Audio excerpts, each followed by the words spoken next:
Welcome to In the Notsam Studio, my conversation series here on the Notsam YouTube channel. I'm Sam Roberts, and if there's one thing that brings me joy, that warms my insides, it's a good B movie. I don't like when people call them bad movies for the same reason I don't like the phrase guilty pleasures. If you like something, you like it, and it's not bad. And I like movies that are maybe a little bit more obscure than others, or maybe a little bit more differently thought out than others, maybe don't have the same monetary investment that some do. But let's be honest, you look at some of these bad movies, these like cheesy 80s action movies, and if you take Die Hard and you take the money out and you take the stars out, you're left with a pretty absurd, ridiculous movie. But you're left with a movie that somebody had a vision for. And that's what I like in these B movies. And nobody has done more B movies than our guest today, Frank Stallone. Frank Stallone was on our radio show, Jim Norton and Sam Roberts, and we spent like the last 5 minutes of the interview getting to talk about some of his great bad movies. And his take on it was just hilarious. So I reached out to him and I said, I want to have a conversation with you just on my favorite B movies that you've done. He has a new documentary. It's out right now, all over on digital and everything, called Stallone, Frank, that is. And now he's in the Not Sam studio. Ladies and gentlemen, here he is. Frank Stallone, welcome, man. I'm here. So, Frank, you were on the radio with us, and we started having a conversation. Our time ran out. But like towards the end of that conversation, we started talking about some of the bad movies that you've done. Because you said, and it was pretty mind-blowing, it was like you've been in 77 movies, which is an amazing career. But you said as much as like, Rocky's on that list and Staying Alive's on that list, and there's a lot of good ones, you said at least 55 of them were terrible. No, I'd say 70. Yeah. You're being kind. Well, I love those movies. I don't even I've gotten to the point where I don't even consider them bad movies. I get where they would be described as such. But I don't know. I consider them works of art, Sam, because you consciously could not go out intentionally to make a movie that bad. Exactly. So it's a form of a film noir, I guess. Yeah, I think so. And in all these movies, right, like what occurs to me as I'm watching them is that you know how difficult it is to get a movie made and finish a movie and everything. And when I'm watching this at home, and some of these, it's like 30 or more years later, and I'm watching them now, and I'm going, somebody really wanted this to exist. Somebody was like, this has to be a thing, because I'm sure there were a lot of people going, this should not exist. But there was one guy. We burnt at the inception. Yeah. So I wanted, there are 3 specific movies, favorites of mine, and I think cult classics that I want to ask you about. All right. The first was made in 1987, written and directed by a man named Carl Monson. Oh God! It's called Savage Harbor. It's had a few different names. It has. Yeah, and it's had a few different producers. It went from Carl Monson to Marty Rustam. But the thing is, we did the movie already. We shot it in San Pedro, which is kind of a dock town where all the docks are in California. And we shot it. There was some pretty rough sections. And we're sitting there, and he's directing a movie. He was actually a nice guy, but so I was doing it with Chris Mitchum, and so we knew where it was at. We knew what these guys were up to. Okay, let's get Stallone and Mitchum, put them in a movie. And of course, if you ever saw the poster or the VH box across the top, Stallone, Mitchum, I mean, huge like this, and underneath Frank and Chris. So these guys, that's how they're going to sell it. So people, first thing it's like when you just go into video stores, first thing you see is the top. Yeah. Which is the title. Stallone and Mitchum are, oh my God, Sylvester and Robert Mitchum. And then, of course, they were let down when they see our names. Not that we were bad guys, but it was totally bogus marketing. They should have been locked up on the Lanham Act for mislabeling. But this one, because they're not the only ones that did that with the no. names, but this one specifically, I looked at the poster and it's like a painting of half of your face and half of his face, but your face, I mean, it really looks like your brother in the painting. You know what that's a ripoff of? What? Look at the poster of Nighthawks with my brother and Billy D. Williams. It's a total. So Chris replaces Billy D. Williams. It's a 45 1911 Colt with the barrel and the two. That's Nighthawks. Wow. It's like plagiaristic, but that's what guys did in the 80s. And so when we did the reshoots, the guy Marty Rustum, I think he's from the Middle East somewhere, he goes, "We are taking this very seriously." I go, "I'm glad you are." I mean, but the thing is, and we did the movie, and it was just so bizarre. I remember one night we were in a bar in San Pedro. It was like a longshoreman bar, and I mean, these guys are big, and it was like their bar where they hung out, and we're shooting the movie in there, and they're saying, "Oh, you guys can't come over, we're shooting a movie," and these guys have like big bailing hooks, they're longshoremen, like, from all big Samoans from all over the country. And we're sitting there. I said, "Man," Carl starts yelling, and Carl's like this big, little guy. He starts yelling. These guys are going, "Hey, bro." I go, "Oh." I said, "Marty, if you don't shut up, they're going to put a bailing hook right through your head like a shrimp when you go fishing, Yeah. So I ended up making friends with them. And, they actually gave me, I wish I still had it, like a Teamsters t-shirt. But, you have to know how to play. You can't get like all, high and artsy with these guys. Well, I mean, plus, I don't know how you could get artsy with this. Like if they asked, "Oh, you're making a movie. What's the movie about?" And you had to explain, "Well, I am a sailor who falls in love with a prostitute that wants an avocado farm." Who is obsessed with his avocado farm. Avocado farm, which I probably have no idea. And the girl that was dancing as a stripper was the little girl in the Addams Family. Wednesday? Yes. So you look where her career went. Wow. Is that the one that Chris ends up with? Yeah. Wow. That was the original. On a stripper pole, but then I found out that wasn't far from the truth because her boyfriend came to visit on our set, and he was like this famous porn star. I'm there. Oh man. Wow. Talk about fall from grace. Yeah. Did you the avocados? Do you ever, when you're sitting there, right? And so you want to take this prostitute in the film, your character, I'm sorry, the separation I'm sure that you were making. This is your character that we're discussing, but you want to take this prostitute that you fall in love with and bring her to your avocado farm and make avocados, but her pimp gets her hooked on heroin again, and you have to go and save her.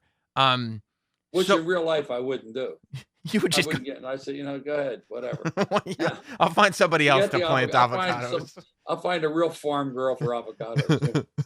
But I mean, it sounds kind of like if you've got people in the bar with hooks and Wednesday Addams porn star boyfriend showing up, it sounds like the filming of this becomes seedier than the movie. Oh, totally seedier. I mean, they bring in these. It was kind of, they bring in all these hot-looking girls that were supposed to be in the whorehouse scene. Yeah. And some of them were good-looking. Of course, I was a young guy then, so they weren't hookers, but we had fun. We just we're young actresses. I mean, what can I tell you? Yeah. But actually, yeah. So we shot it there and forgot, but it's had different names. Well, it's called Death Feud at one point. Death Feud. I thought it was going to be called like Death Avocados or something. That would have made more sense. Remember the Beanfield Milagro War? Should have been the Avocado Wars. Well, yeah. I mean, I don't necessarily I guess Savage Harbor because a harbor, sailors. Death Feud. I don't understand at all. I also don't understand why Mitchum, Chris Mitchum, is in the film with you, and like it's marketed as this buddy movie, but you're in maybe 3 scenes together, and he stays in the bar basically the whole time. Like I'm not even sure that his character is at all necessary. Yeah. No, that was fun. I became good friends with Chris. We did another movie together, and I like Chris a lot. We became good buddies. And but there's one movie you probably missed that might be I cannot. Only thing I had was a VHS of it. Yeah. It is maybe okay. Put it this way: I went over to my brother's house one day and I showed it to him on the screen.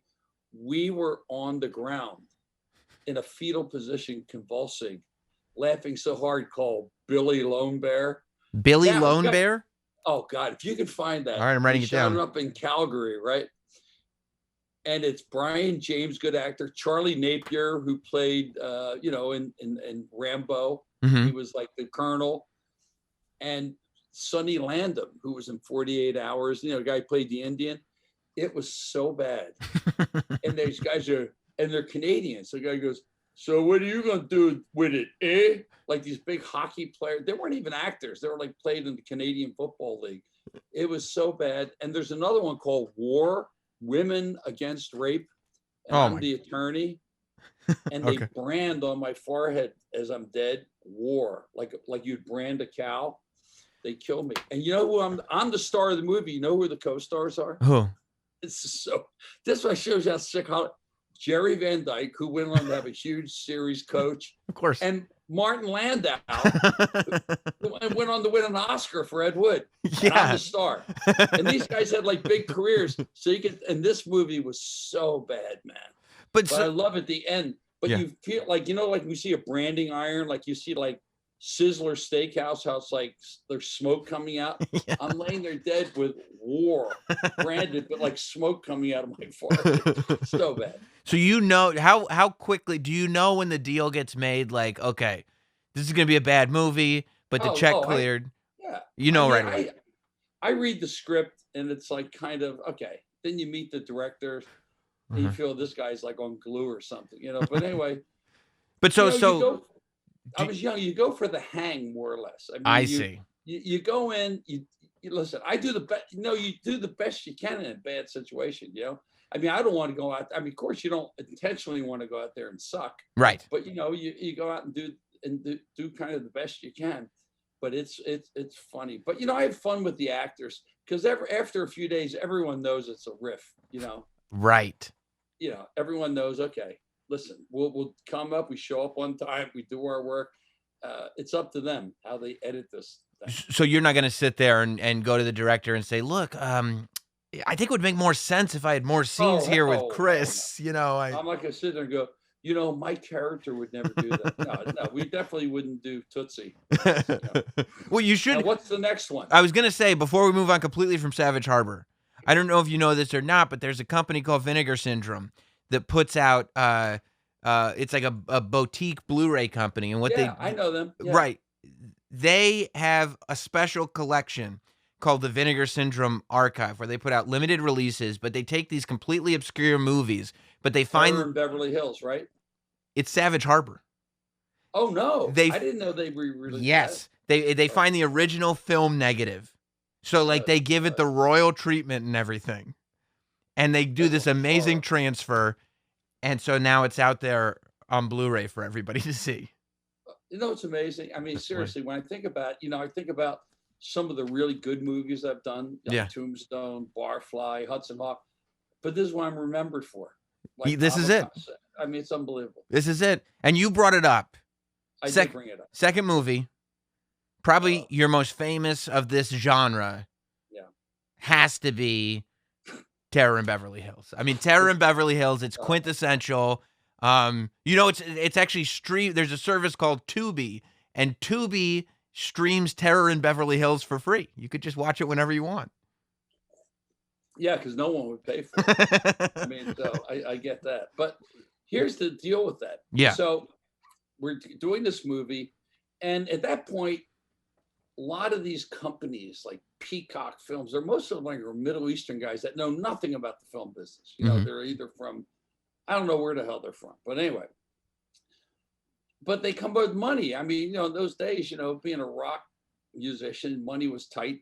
They come up and they go, my friend, we'd like to. I said, all right.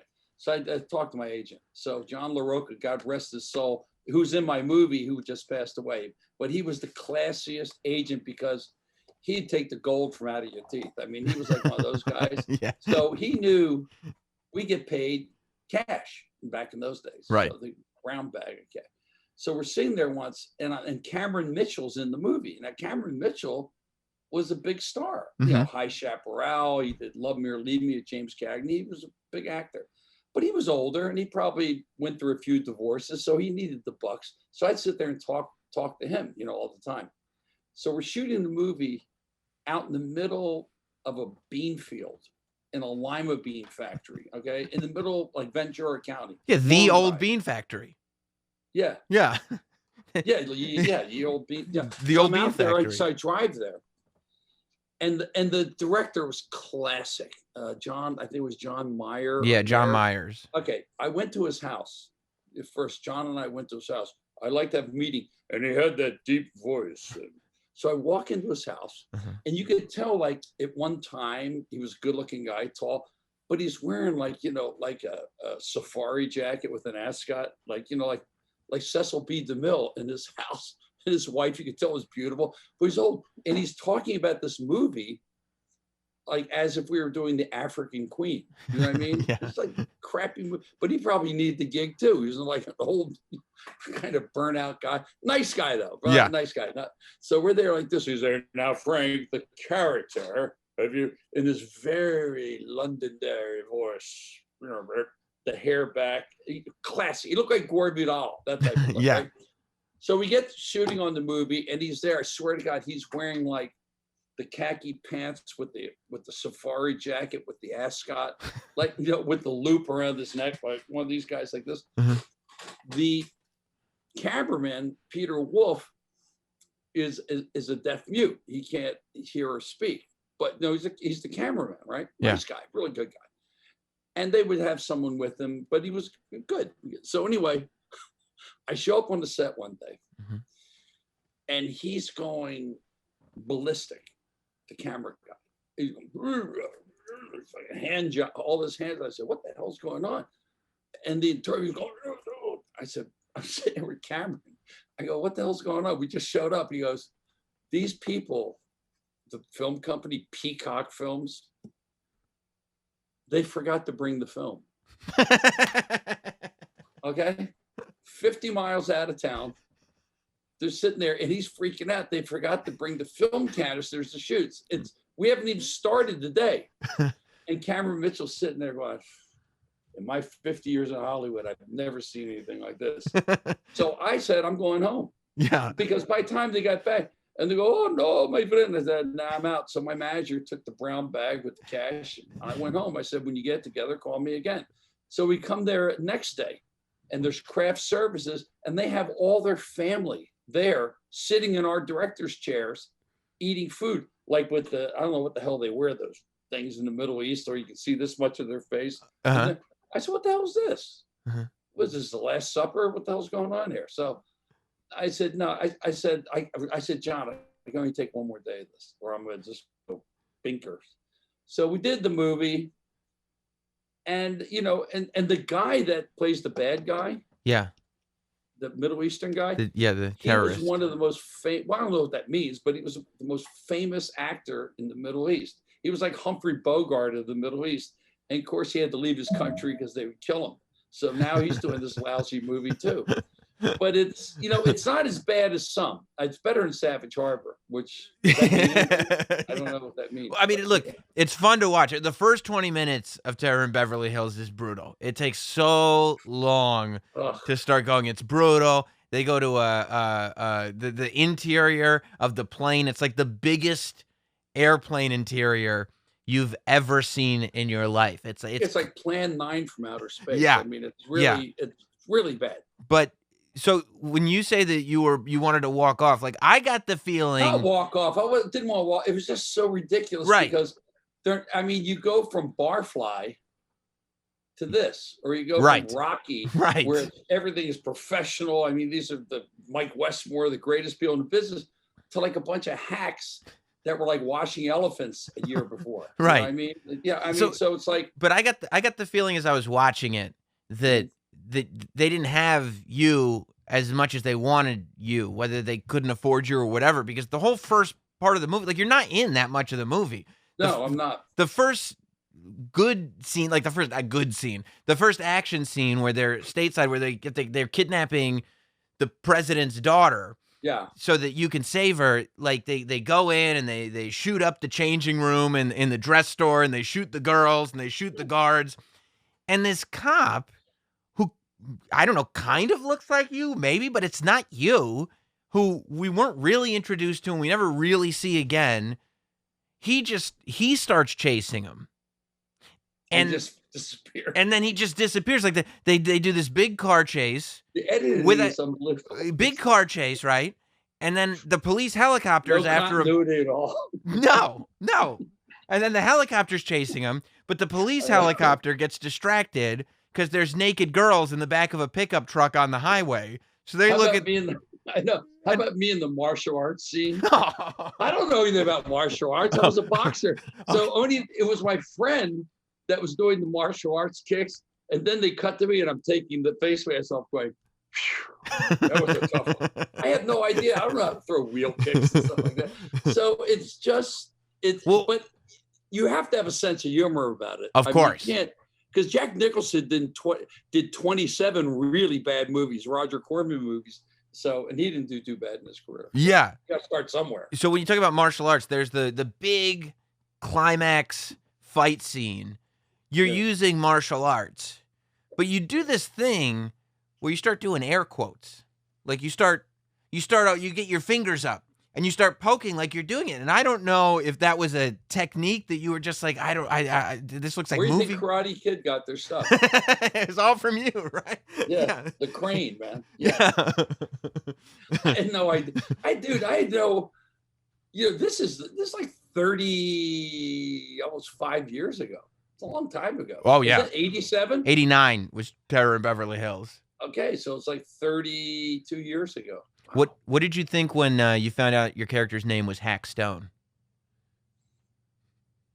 I get the word hack was the movie, but I don't know. Hack Stone. Was it supposed to be like a take on my brother?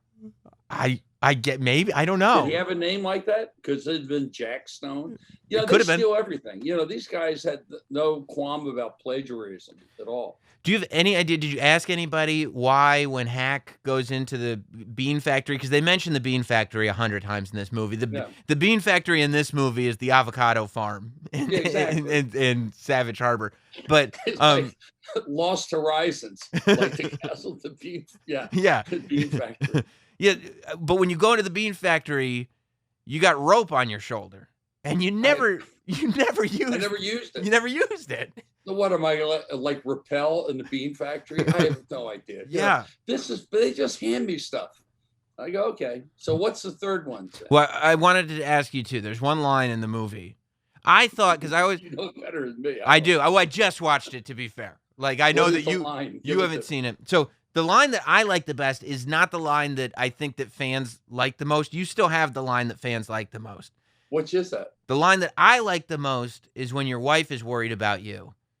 And you look at her and you go, I didn't even know I had a wife, did I? Oh, wait till you hear about your wife in this movie. Well, first I'll tell you the lines, and then I'm going to tell you about your wife in this movie.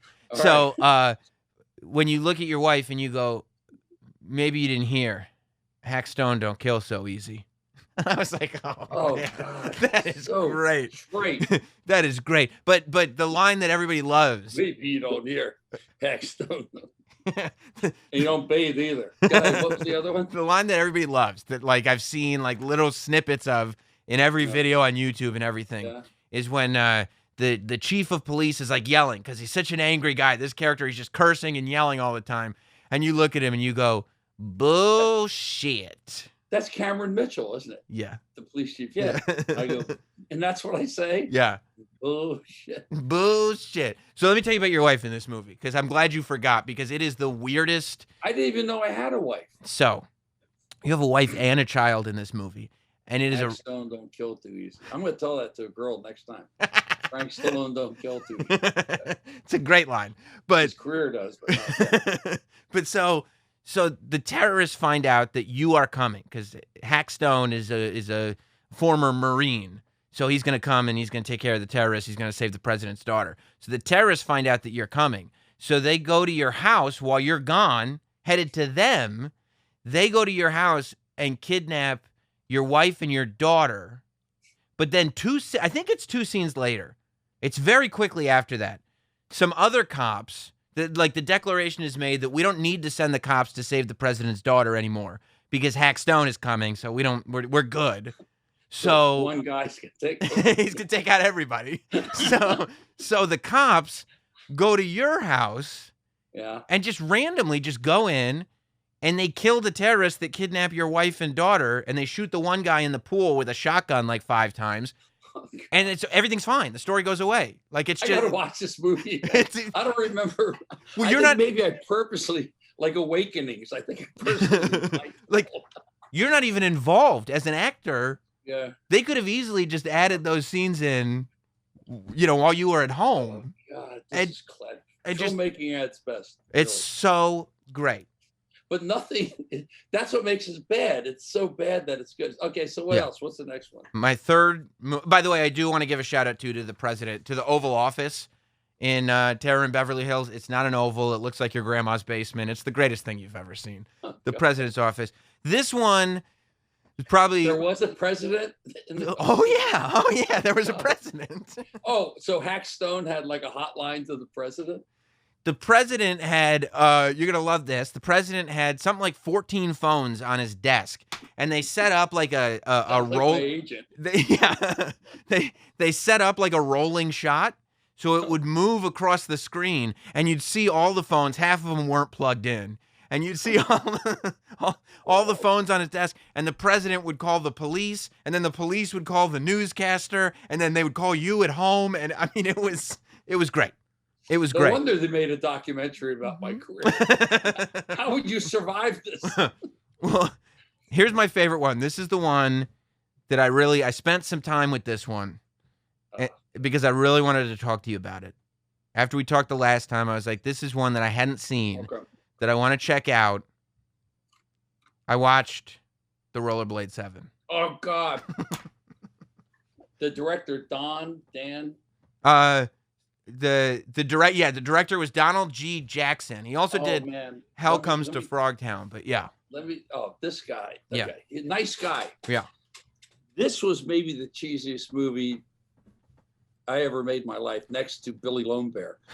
So we're shooting it, and I remember they didn't have any dressing room, so we went back to like his apartment or his friend's apartment, and I remember going into the restroom, and there was a ring around the bathtub that looked like a lunar eclipse, like had been cleaned in 20 years in the bathroom.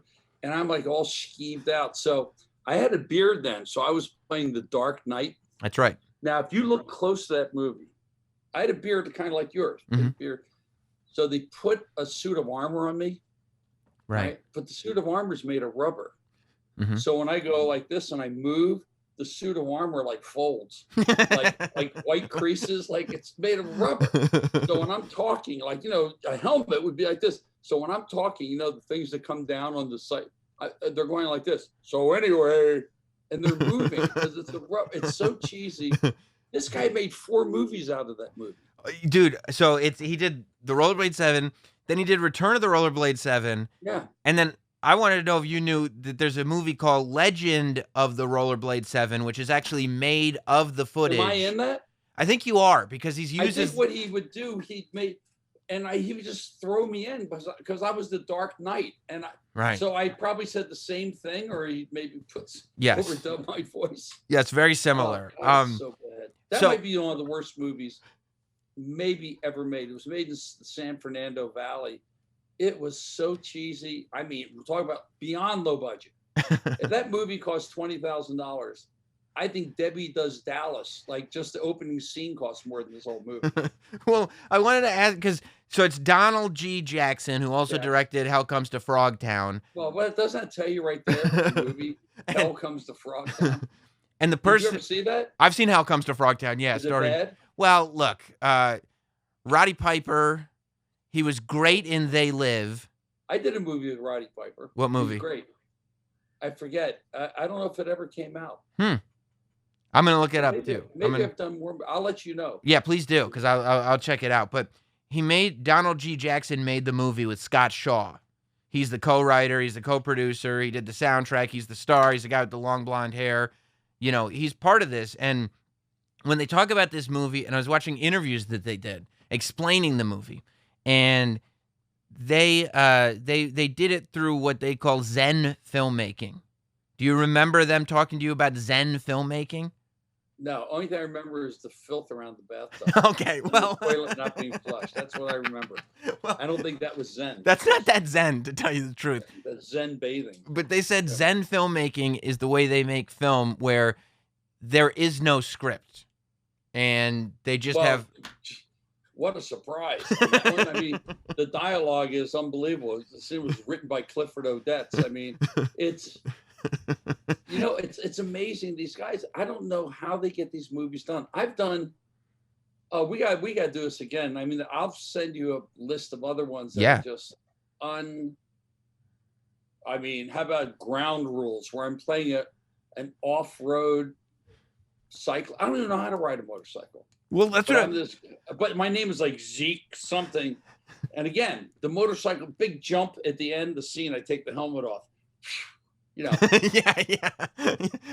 Whew, that was tough. Everyone thinks like I'm a martial artist, like an off-road biker. I don't know.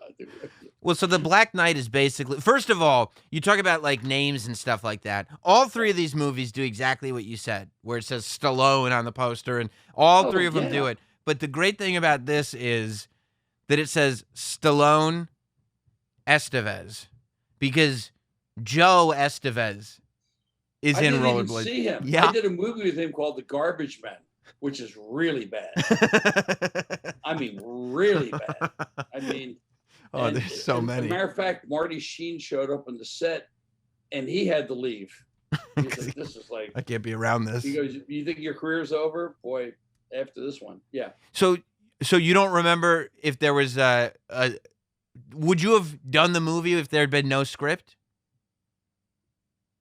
At that point, if they paid me, I didn't care. Right. I mean, at that point, I'd become like, I've been beat up by the industry so bad, I kind of became a mercenary. Yeah. So I would just throw myself to the wolves. Yeah, I mean, we've been there. You got to you got to make money. But I'm happy, Sam. I mean, in a weird way, I'm happy that there are people that enjoy it. I mean, it's great. Of course, it's not great to be known for lousy movies, but if it makes people happy, listen, I've watched every bad movie. I love them. I mean, yeah, I love them too. Oh, you kidding? All the Ed Woods, those old bad horror movies where you see a flying saucer, but you can see the string on the pie pan.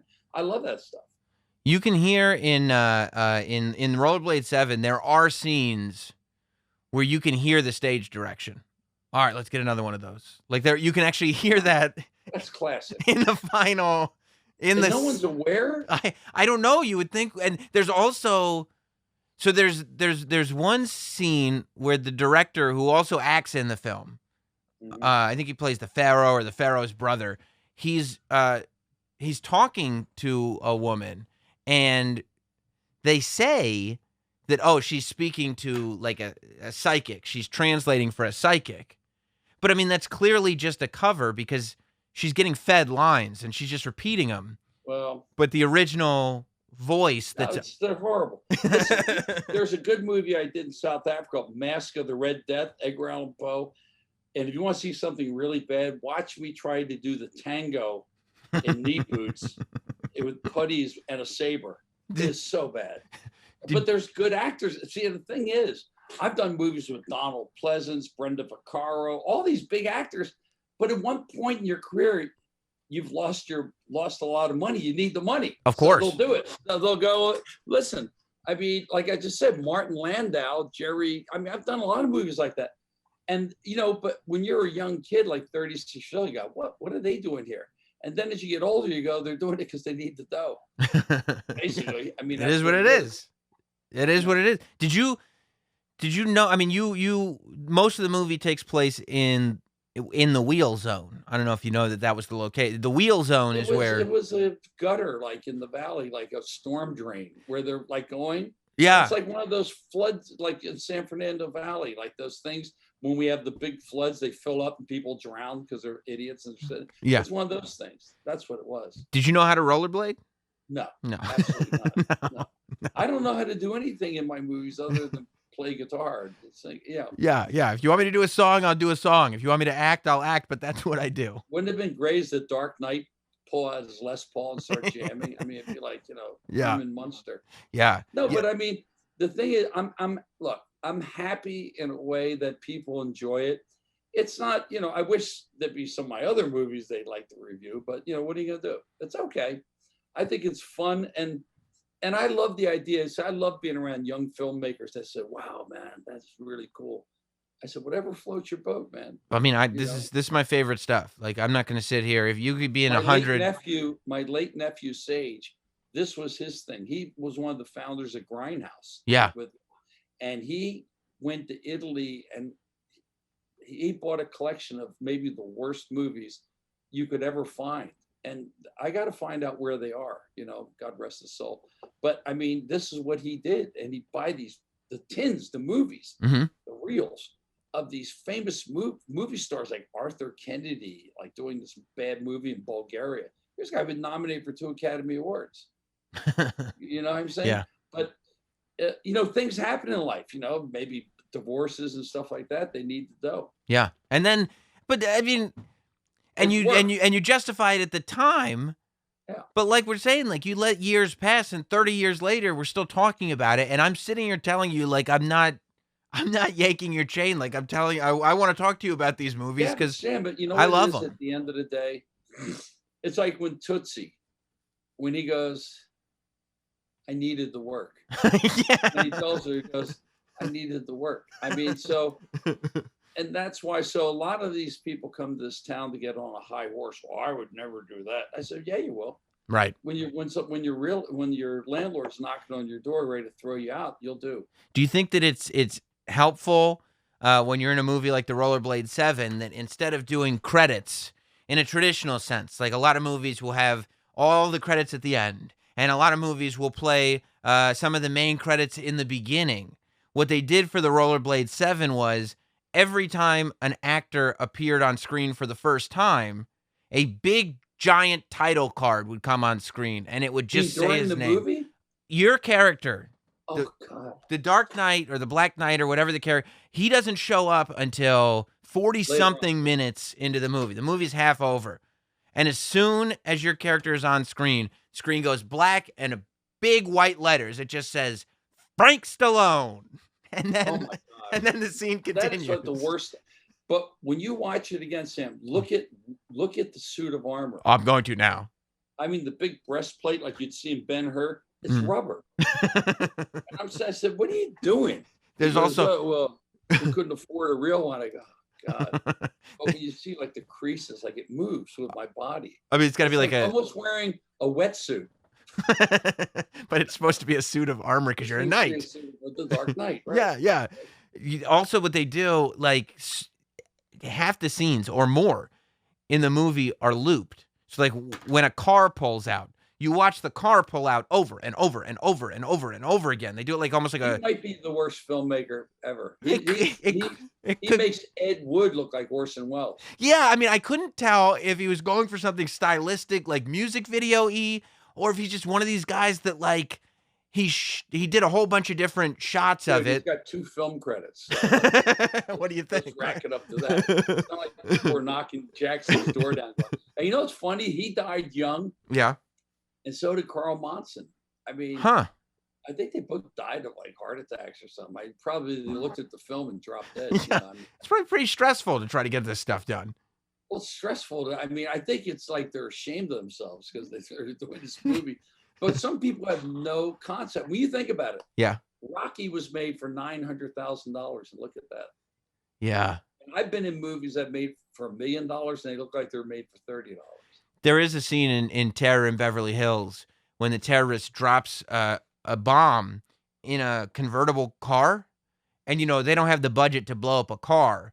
So they put like, real, I mean, this is like 1980s version. I call it CGI, but it's obviously not CGI. They just put an animated explosion in front of the car. Oh, God. And then they move the car for the next shot. Wait, I'm trying to find this. I'm trying to find this movie. I mean, some of these are so bad. I mean, that they're actually, I don't know if you can actually go. I mean, Transformers. I don't even know what these are. And you were in I them. Huh? And were you in them? Is that what you're looking up? Yeah, I was in them. People rock you, celebrity. I mean, some of these things I don't even know what they are. So do you go back and watch them? Like, are you the type that's like, oh, I need to get the Rollerblade 7 series because I No, need I'm to not see my that work? interested. No, No. I mean, but a lot of them I don't even know. I mean, it's actually kind of funny. It's actually kind of funny, really, when you think about it. But Ground Rules. But I did one movie. I mean, Michael Parks is in it. Susan Strasberg's in it. Karen Black's in it. Karen Black's in not in Rollerblade 7. She's in No, one of she's these. not. Karen Black's Are you in serious? where I wrote it down. Yeah, because I'm a big Karen Black fan. She might be in Rollerblade 7. Karen Black was in one of them. Oh God, that's so.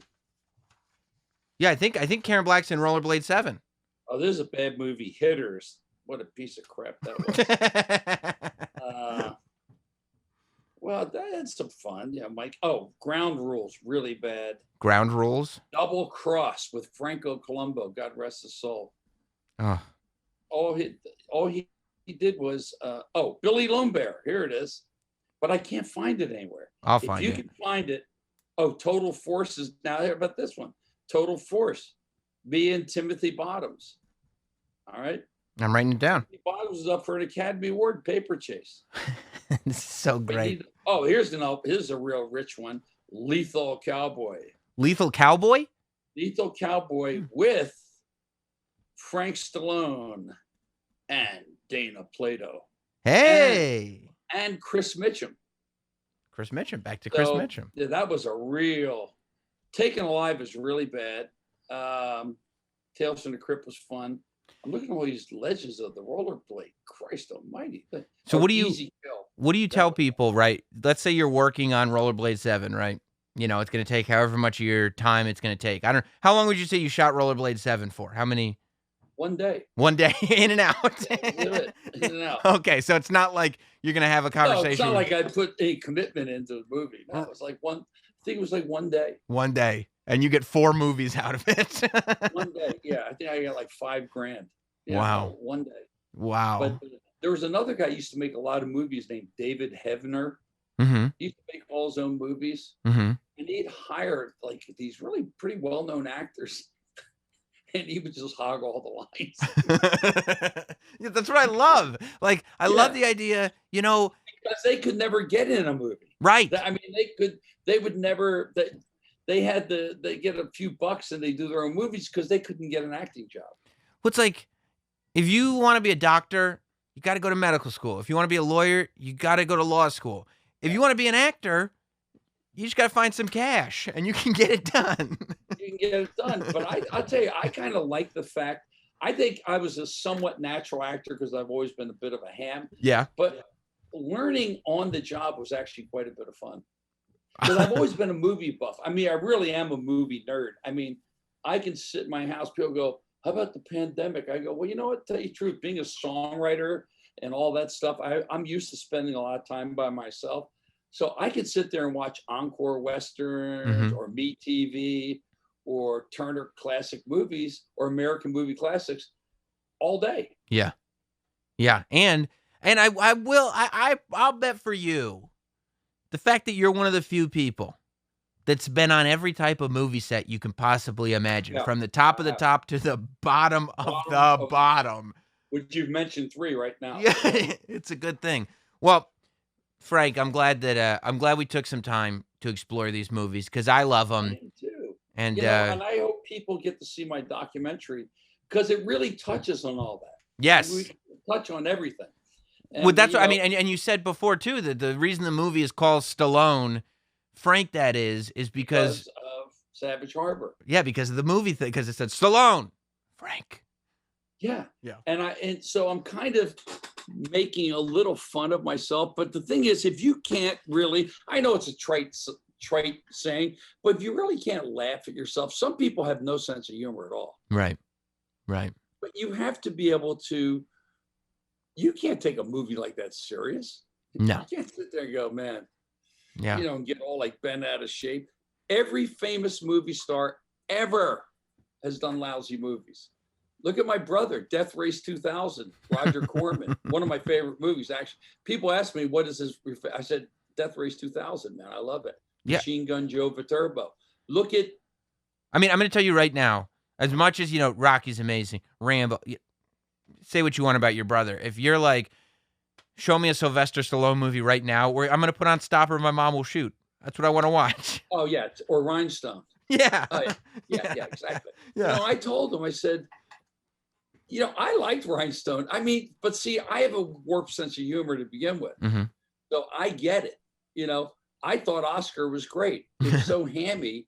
But, I'm not, I didn't come from Juilliard. I didn't come from, RADA or stuff like that, or USC. I came up with nothing, but I've had a lot of fun. I mean, let's face it, like rock and roll, when you're a young guy doing movie parts, you're there to meet the chicks. I mean, let's be honest. I mean, there are all these good looking girls. You're in your 20s that want to be stars. I mean, it's like, it's a no brainer. Yeah. Like, why'd you get into rock and roll? Well, because I like the music and meet girls. I mean, what else? Yeah. And I really wanted to go. I wanted to study. I wanted to go to the Royal Academy. No, you wanted to, yeah, party. And why are you hanging out in a bar shooting the movie Savage Harbor? Well, it's a whole bunch of girls. What do you like? Yeah, maybe. Hey, I might get lucky with Tuesday from the from Adam's Family. That would have been. I mean, it's really very sad. I know a lot of those kids that were famous kid stars. It's terrible, man. I mean, I can't. It's rough. Very cruel. Yeah. This is a very cruel business, man. It really is. It's a very cruel, hard business, and you have to have a thick skin. Well, obviously you do. You've survived it. Yeah, I have. And the whole story's in the documentary. Anybody that hasn't seen the documentary yet, go see it. Digital, wherever you get your movies. Stallone, Frank, that is. And look, I mean, whether you planned on seeing... Who is going to see this? Are like film geeks? Yes. Yeah. Oh. I mean, yeah. This is for people who appreciate... Are you in LA? No, I'm in New York. So this is a following of base guys that watch bad movies. Yeah, I mean, yeah. I know that this is what I'm interested in, and there are people like me. I mean, I'm telling you. There's a lot of people like you. Dude, the Savage Harbor Blu-ray that I told you about. That's so good. They put it out a year and a half ago. It costs more than the movie to transfer. They made a beautiful transfer of it, too. I mean, the audio is good. The thing about Terror in Beverly Hills is I believe that the only way to find a clean audio source on that movie is you have to get the Laserdisc version, because the DVD is a transfer of the VHS version, and I signed off on that with some company. Yeah. That re-released Terror in Beverly Hills. Is that maybe Vinegar or something or whatever? When did you do that? Oh, about less than a year ago. Oh, then maybe it hasn't come out yet. That's so exciting. No, it's come out. I think they redid it or something like that. Oh, that's great. They were like young guys like you. Yeah. When I went to their office, it's like every bad movie poster from every, Frogtown, like up for an Academy Award, stuff like that. Yeah, absolutely. Yeah. Well, I'll look around for the new version of it, but yeah. So Savage Harbor, they put it out, limited edition, 2,500 copies, and boom, they're all sold out. And if you go, are you serious? Dude, go on eBay. As soon as we're done talking, go on eBay and just put in Savage Harbor Blu-ray, $100, $150. Really? Yeah. Are you saying in my late years of life, I could be immortalized as the man who did the worst movies in Hollywood history? I think so. Not only am I the most famous unknown person in Hollywood, he's famous and unknown because he did Savage Harbor. No, because I did too many bad movies. Well, Sam, we'll have to do this again. I'll get to you some of the really bad movies I've done. If you don't have them, I'll send them to you, and you can review them. We'll do another one. Ground Rules is so classic. Yeah. I'm a motocross champion caught in the middle of a murder or war. I got to see it. Send it. Lee has all my information, so you can. We'll do it. Yeah, let's do it. Let's do it again, because I could have these conversations all day long. I love it. Sam, thank you so much, man. It was great. Thank you, man. I appreciate it.